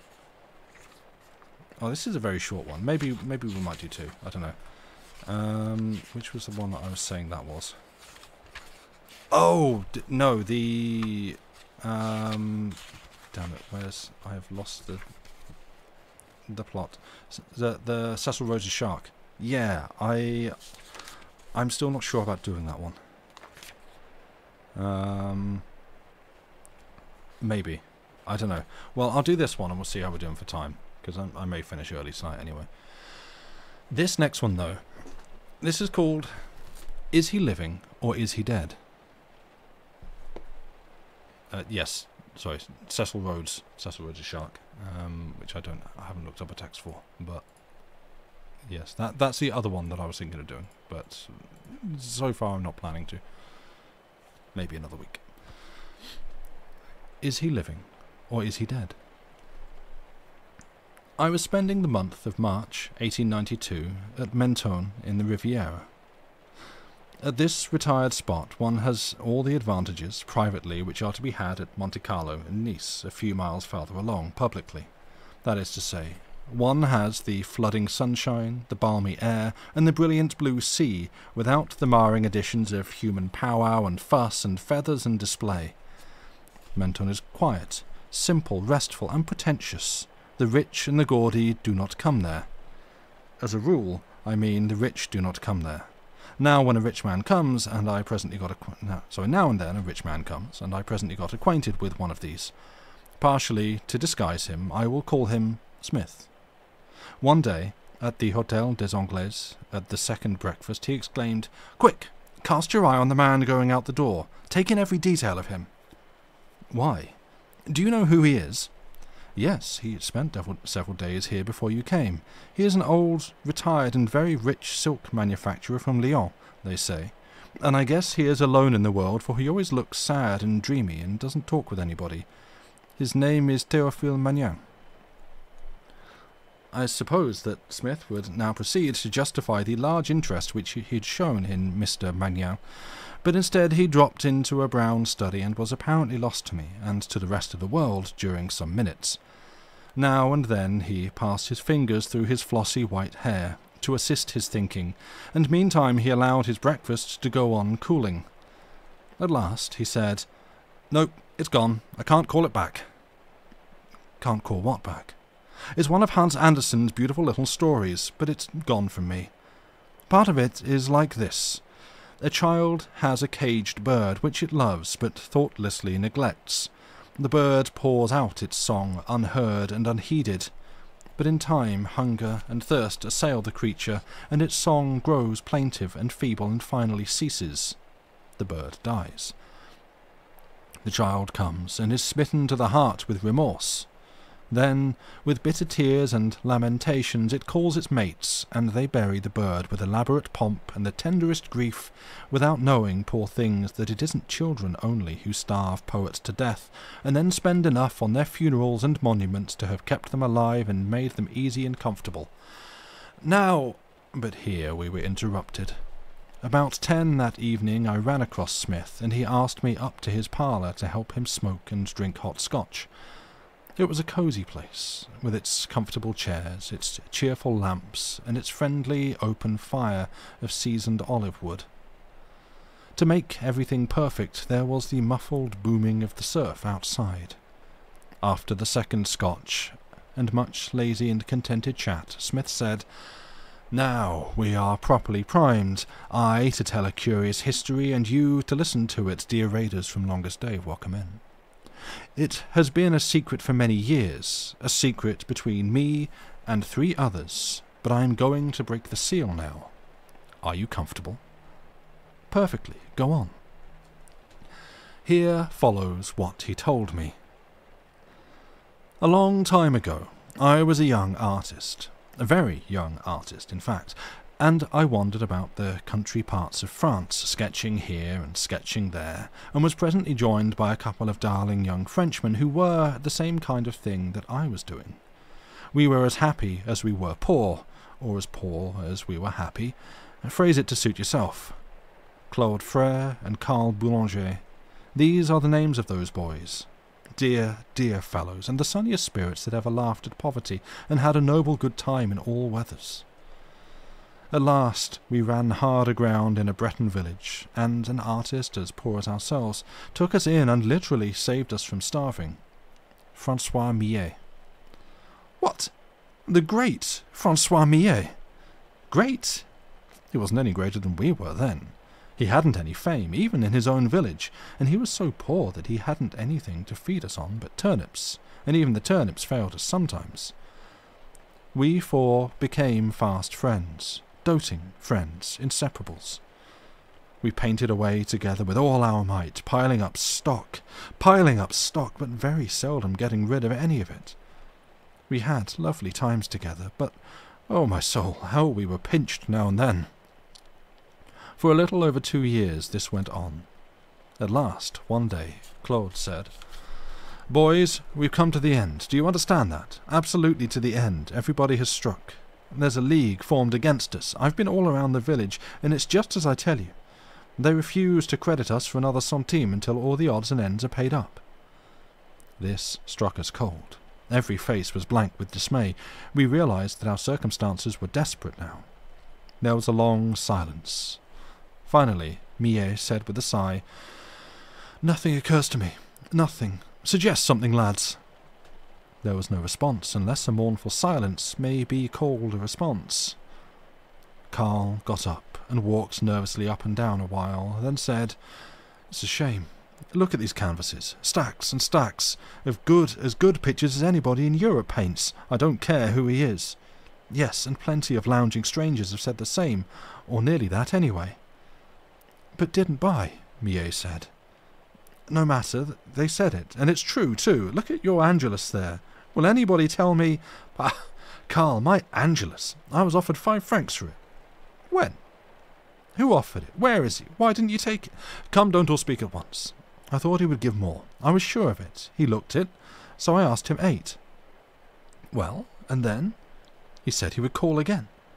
"Thunder and lightning! Why, Francois—" "Oh, I know, it was a mistake, and I was a fool. Boys, I meant for the best, you'll grant me that, and why, certainly we know that, bless your dear heart, but don't you be a fool again. I wish somebody would come along and offer us a cabbage for it. You'd see. A cabbage? Oh, don't name it, it makes my mouth water. Talk of things less trying. Boys, said Carl, do these pictures lack merit? Answer me that. No. Aren't they of a very great and high merit? Answer me that. Yes, of such great and high merit that, if an illustrious name were attached to them, they would sell at splendid prices. Isn't it so? Certainly it is, nobody doubts that. But, I'm not joking, isn't it so? Why, of course it's so, and we are not joking. But what of it? What of it? How does that concern us? In this way, comrades, we'll attach an illustrious name to them. The lively conversation stopped. The faces were turned inquiringly upon Carl. What sort of riddle might this be? Where was an illustrious name to be borrowed, and who was to borrow it? Carl sat down and said, "Now, I have a perfectly serious thing to propose. I think it is the only way to keep us out of the almshouse, and I believe it to be a perfectly sure way. I base this opinion upon certain multitudinous and long-established facts in human history. I believe my project will make us all rich." "Rich? You've lost your mind." "No, I haven't." "Yes, you have. You've lost your mind. What do you call rich?" 100,000 francs apiece. "He has lost his mind, I knew it." "Yes, he has. Carl, privation has been too much for you, and, Carl, you want to take a pill and get right to bed. Bandage him first. Bandage his head, and then... No, bandage his heels. His brains have been settling for weeks. I've noticed it." "Shut up," said Millet with a sensible severity, "and let the boy say his say. Now then, come out with your project, Carl. What is it?" "Well then, by way of preamble, I will ask you to note this fact in human history, that the merit of many a great artist has never been acknowledged until after he was starved and dead. This has happened so often that I make bold to found a law upon it. This law, that the merit of every great unknown and neglected artist must and will be recognized, and his pictures climb to high prices after his death. My project is this. We must cast lots. One of us must die." The remark fell so calmly and so unexpectedly that we almost forgot to jump. Then there was a wild chorus of advice again, medical advice, for the help of Carl's brain, but he waited patiently for the hilarity to calm down and went on again with his project. "Yes, one of us must die, to save the others, and himself. We will cast lots. The one chosen shall be illustrious. All of us shall be rich. Hold still now. Hold still, don't interrupt. I tell you I know what I am talking about. Here is the idea. During the next 3 months, the one who is to die shall paint with all his might, enlarge his stock all he can. Not pictures, no. Skeleton sketches, studies, parts of studies, fragments of studies, a dozen dabs of the brush on each, meaningless, of course, but his, with his cipher on them. Turn out 50 a day, each to contain some peculiarity or mannerism easily detectable as his. They're the things that sell, you know, and are collected at fabulous prices for the world's museums after the man is gone. We'll have a ton of them ready, a ton. And all the time the rest of us will be busy supporting the moribund, and working Paris and the dealers, preparations for the coming event, you know. And when everything is hot and just right, we'll spring the death on them and have the notorious funeral. You get the idea?" No, at least, not quite. Don't you see, the man doesn't really die. He changes his name and vanishes. We bury a dummy and cry over it with all the world to help. And But he wasn't allowed to finish. Everybody broke out into a rousing hurrah of applause, and all jumped up and capered about the room and fell on each other's necks in transports of gratitude and joy. For hours we talked over the great plan without ever feeling hungry, and at last, when all the details had been arranged satisfactorily, we cast lots, and Millet was elected. Elected to die, as we called it. Then we scraped together those things which one never parts with until he is betting them against future wealth, keepsake trinkets and such like, and these we pawned for enough to furnish us a frugal farewell supper and breakfast, and leave us a few francs over for travel, and a steak of turnips and such for Millet to live on for a few days. Next morning, early, the three of us cleared out straight away after breakfast, on foot, of course. Each of us carried a dozen of Millet's small pictures, proposing to market them. Karl struck for Paris, where he would start the work of building up Millet's fame against the coming great day.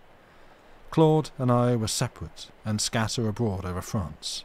So were to separate and scatter abroad over France. Now, it will surprise you to know what an easy and comfortable thing we had. I walked 2 days before I began business. Then I began to sketch a villa in the outskirts of a big town, because I saw the proprietor standing on an upper veranda. He came down to look on. I thought he would. I worked swiftly, intending to keep him interested. Occasionally he fired off a little exclamation of approbation, and by he spoke up with enthusiasm and said I was a master. I put down my brush, reached into my satchel, fetched out a Millet, and pointed to the cipher in the corner. I said, proudly, "I suppose you recognize that?"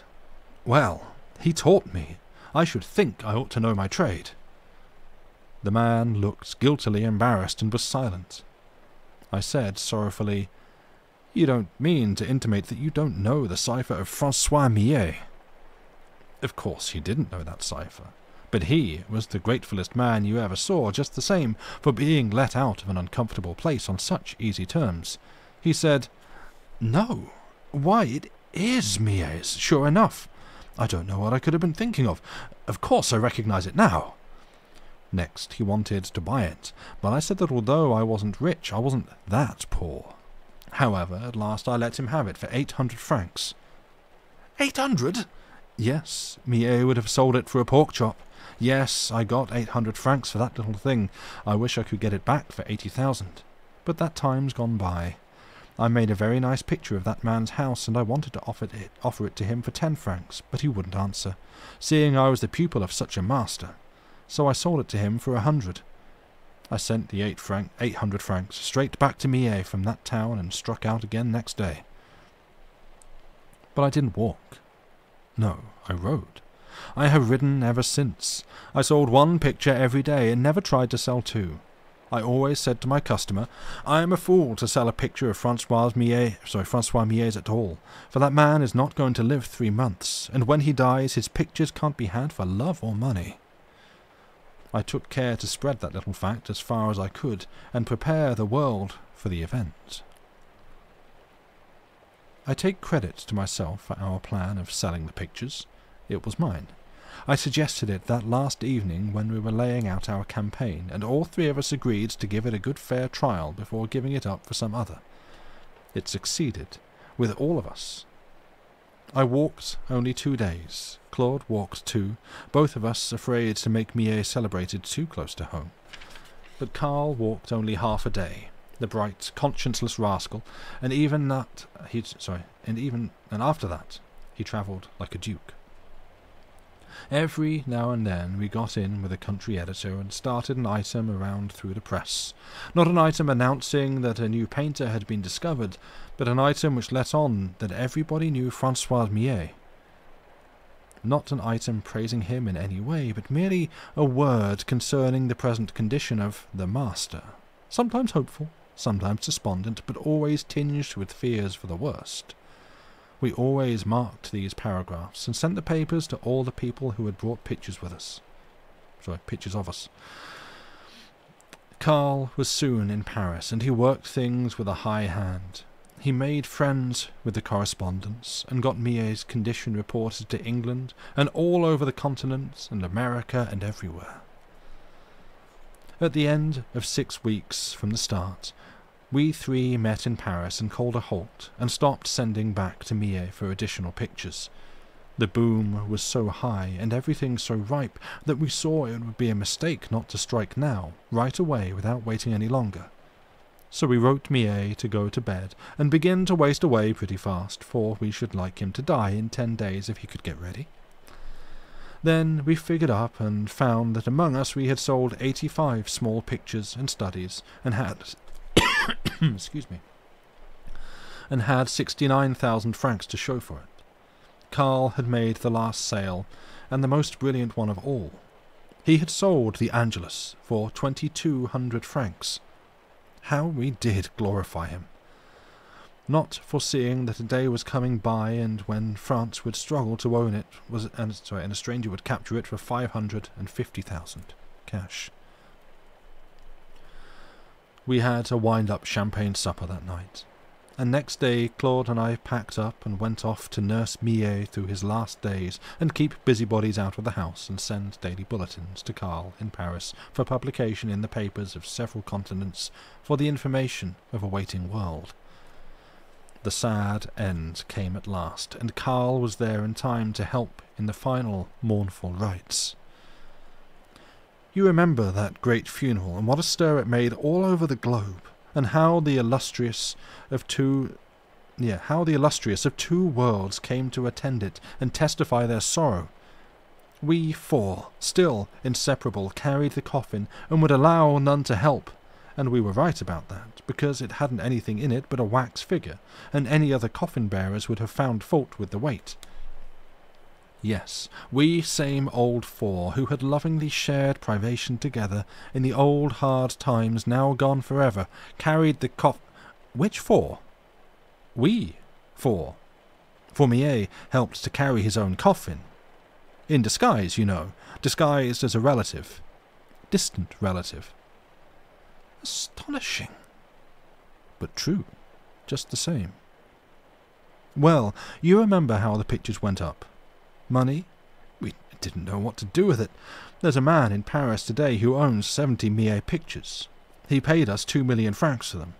And as for the bushels of sketches and studies which Millet shovelled out during the 6 weeks that we were on the road, well, it would astonish you to know the figure we sell them at nowadays. That is, when we consent to let one go. It is a wonderful history, perfectly wonderful. Yes, it amounts to that. Whatever became of Millet? Can you keep a secret? I can. Do you remember that man I called your attention to in the dining room today?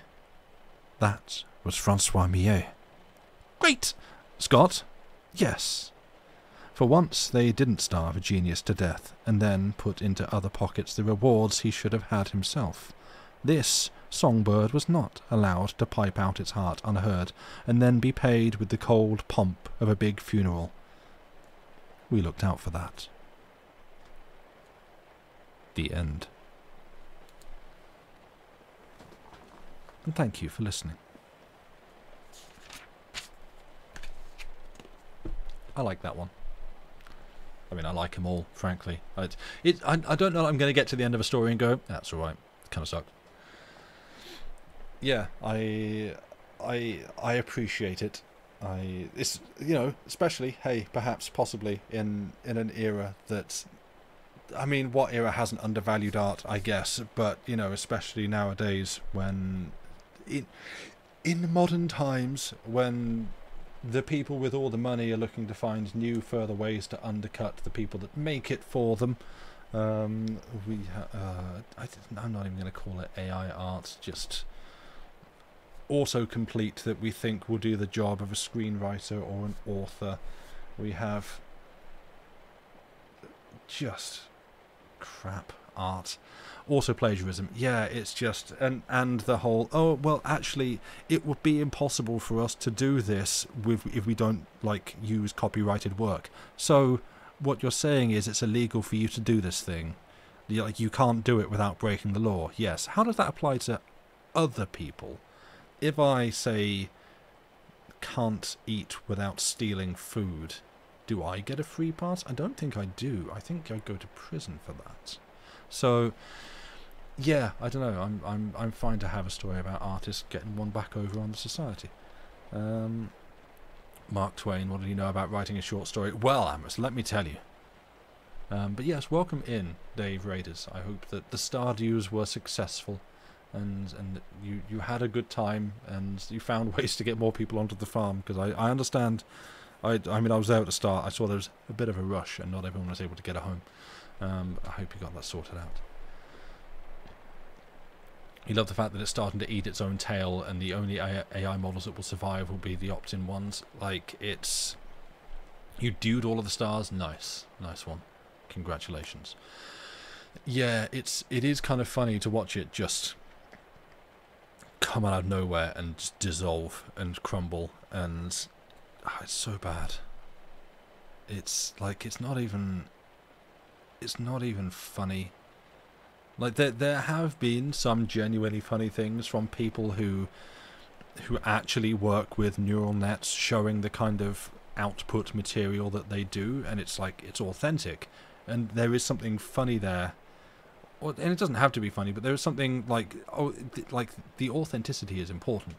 I mean, a lot of that kind of stuff started with, I forget the guy's name.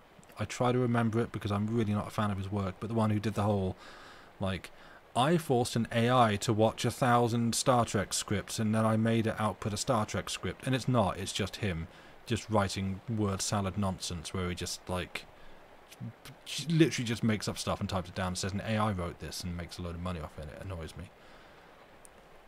He was an Onion writer? Oh, I hope not. No! I cannot think of his name. But his work annoys me, and I do not like it. I wish Papa would take it away. But yeah, just the like stream of, well, it's stream of consciousness, but not even in a good way. Just, yeah, what it is now. You hope AI goes the way of Meta and NFTs and disappears in a tiny little fart of a whisper. Yeah, like it's, yeah, it will. But it's probably going to ruin a lot of careers first, as a whole lot of people get laid off by executives who just want to see the money go up infinitely. If the profit growth margins don't continue to treble year on year, then, you know, what if you just give us money? Keaton Patty, he's written for... No. Well, probably the bad ones. The only there's very few people I have like it. I don't like actively hate him or anything. I just think he's done a lot of stuff that's very, very unfunny. Specifically because it's like, hey, look at this thing. Look at this thing that it is, and it's not. You've just made it up yourself, and you've said that a thing did it. And sometimes that's fine. That's story writing. You are writing a story, and you're saying, hey, these are things. And you, the author, and you, the reader, are going, well, no, these obviously didn't happen. But you're telling it in a way that is entertaining. So functionally, it's no different to that. But literally the crux of the premise was, an AI wrote this. Isn't it funny? Because an AI wrote this, and this is how an AI thinks we all sound. And it's not. It's just you. It's just you saying, ha ha, Mr. Riker, set the forces to full stun blast, ha ha lol. And anyway, this is another rant for another time, and probably not one I'm going to have on. I'm just going to go and shout at a cloud. But yeah, that is off the subject of artists just being treated like garbage by a wealthy society that only wants to take the money and not give any back to the people that create the stuff, and that's wrong. So yeah, support independent art, and as the point they make, and the point of the Hans Christian Andersen story that they make, of, you know, don't wait until someone's gone to then lavish a big cold empty funeral upon them with all the money that you could have spent on actually supporting them in life. Yeah, give more money and support to artists where they need it. Support them before they die. Exactly. Right, Joe wishes to leave. 1 second. There you go, my cat.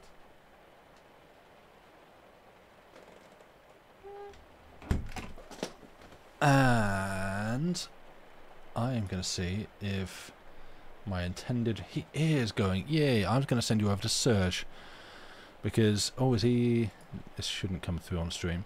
He has an hour left of his birthday subathon stream, and so I'm going to send you over to Serge Jaeger, because he is a lovely, lovely person it's his birthday this week, and he's been doing, sorry for the really loud creaky chair, by the way, been doing a lovely like subathon stream, not constantly this week, with breaks, because frankly that's the sensible and smart way to do it. Amos, you do a lot of artist commissioning, which is fun because you basically feel like a Renaissance noble. Yeah, I mean, the next step from that is you build like a little hovel down the end of a house, and you go, live in there, paint me stuff, and I'll throw some food your way once or twice a week. How's that? That's the next level. But yes, you're welcome. Thank you all for being here.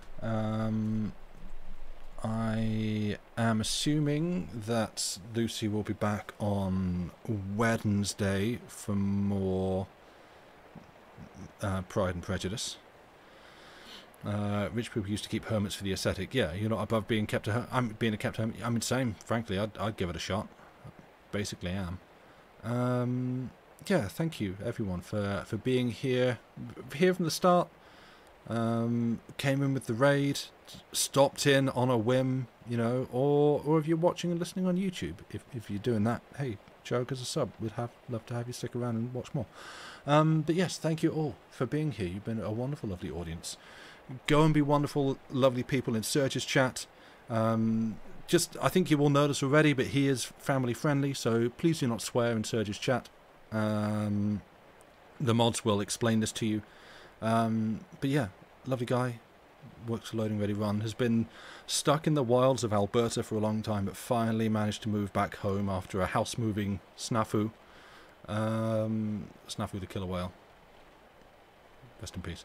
And yeah, I'll see you in chat somewhere. Have yourselves a good, lovely rest of the weekend, however much of it you have left, and we will see you on the next stream. Thank you all. Goodbye and good night.